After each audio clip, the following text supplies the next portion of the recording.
The way that season ended for the Lions, we are in a really strange place. I think people are really satisfied and frustrated at the same time. Like the knocking Aaron Rodgers out of the playoffs, to be that team and do what they did as that team to end Green Bay's season. Your elevator analogy, I love it. The two elevators, one being the Green Bay Packer elevator, which is on its way down, and the Detroit Lions elevator, which is on its way up. Well, Packers are in the penthouse for a long time. The Lions are in the basement for a long time. And, you've got nowhere to go but either direction for both teams, right? I mean, when you're on top, you've got nowhere to go but down. And when you're on the bottom, you got nowhere to go but up. And that's exactly what's happened. And the teams kind of met in the middle. And the Lions kept going up and the Packers kept going down. So the Lions ahead of the Packers. Yep. And the degree of satisfaction to go into Green Bay when they had a must-win game and find a way when the Lions didn't have everything on the line. I said it on Friday, and it's wholly unfulfilling, but I think it rings true. When you are trying to change a culture, a losing culture, a culture that has been woven through regime after regime after regime, coach after coach after coach, general manager after general manager, quarterback after quarterback. When you are trying to change a culture, is it truly measured when you're playing for the playoffs? When there's everything to play for? Or is it even more measured when you have nothing to play for and go out and win anyway? It's not fulfilling. Don't get me wrong. It's not ultimately fulfilling to win that game. But I think it was a big measurement of a team and an organization that is trying to change the culture. They could have laid down. I think it's a huge measurement because before the game began, or I think it was before the game began, or was it during the right before halftime, whatever it was, or after the first quarter, that they interviewed Dan Campbell. Mm-hmm. And they asked him about the mindset. You guys knew that you didn't have a chance to make the playoffs before this game started. How did you keep the team focused? And he said, well, we decided, I told the team that we're going to do one of two things. We're either going to make the playoffs or we're going to stop a team from making the playoffs. And it was both the same result. We're going to win this game. Mm-hmm. We're going to go out and win this game. We've got something to play for. And they did. They had a lot to play for. And pride is a big thing. Pride's a monstrous thing when you're 0-15 and you want to win that last game of the season. And they weren't able to do that years ago. Pride's a big thing when you're got the last game of the season, you're at Lambeau Field, you need to win it to make the playoffs against a backup quarterback, and you don't get it done because there's the most prolific passing game in Lions history and against the Lions with the Matt Flynn game.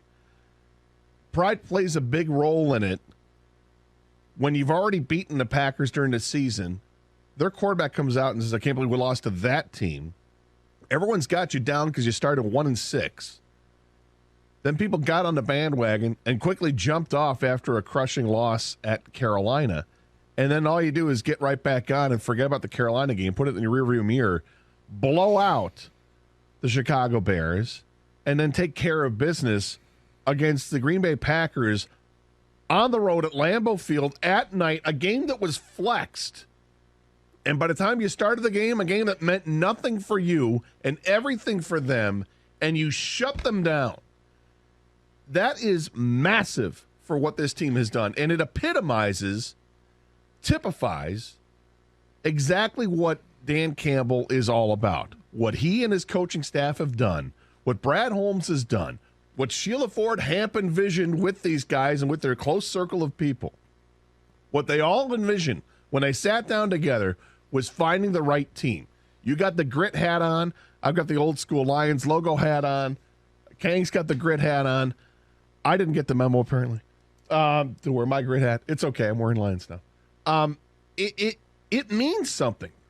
Those four letters, G-R-I-T, means something to this team. That's who they are. We joked about, I'm going to bite a kneecap off, take another kneecap, grab another hunk, all this stuff, right? We're going to drag you into the water and, all this.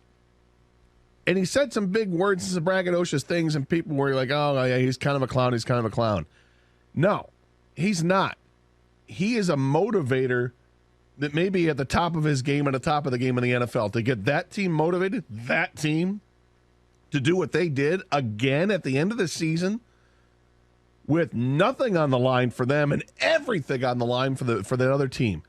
What a job by Dan Campbell and the staff, and what a job by the players to get it done. They trailed. They battled back. The defense, are you kidding me with what the defense was able to do to Aaron Rodgers? Mm-hmm. And the adjustments that they made and Aaron Glenn and that defense made when they were getting, kind of gashed a little bit in the first half in the running game, and then they shut everything down. Lions ended up with more rushing yards by a yard, but the more rushing yards than the Packers, more passing yards than the Packers. They didn't turn the ball over as much, and they won the freaking game. Well done. Well, look, you look for signs that this is significant, okay? I mean, it's not a complete football team. There are people that can't get past the Carolina loss, which might have cost them the playoffs, but you can pick any one loss. Sure. Any one loss, any one moment of the season cost them a win, which might have cost them a playoffs. It cost them the playoffs. Everything didn't go great. And Dan Campbell improved on some things. Clearly, the roster got better as the coaching set in and the players got some experience. And examples are James Houston and Kirby Joseph, who weren't factors for the first 4 or 5 games. Kirby Joseph wasn't a factor. Check that. James Houston wasn't a factor until game 11. I mean, the roster got better. But Mike Tirico said something when he was on with the guys last week. He said late in the season last year, as they were preparing for games, when the topic of Detroit came up, teams were saying, yeah, we beat them, but they're tough to play against. That showed itself last year in a 3-win season.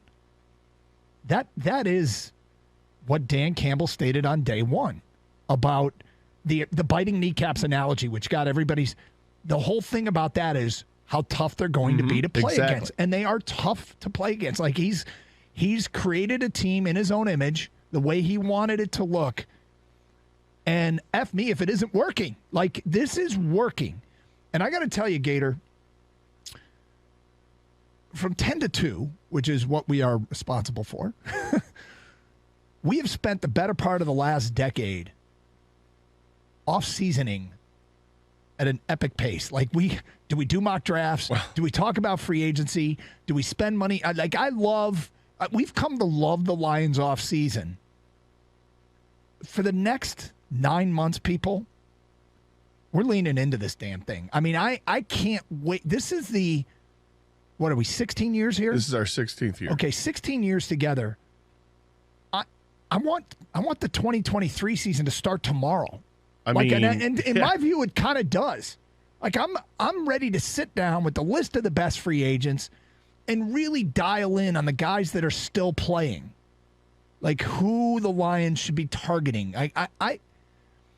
And hope that they get to free agency and that these guys don't get extended or franchised. The crazy thing is, not only did they win and have a ton of momentum to carry into this offseason and try and build off for next year, you think about the boxes that they checked, things that they now don't need to do in this offseason, like get a quarterback. They don't need to do that. Certainly not in the first round. They could if they want. I'd like to see them upgrade the backup position because next year they're going to play games with premium. Yep. Right? Where if Jared Goff gets hurt, I don't need a warm body out there. I need a Sean Hill that can win you a game on Sunday.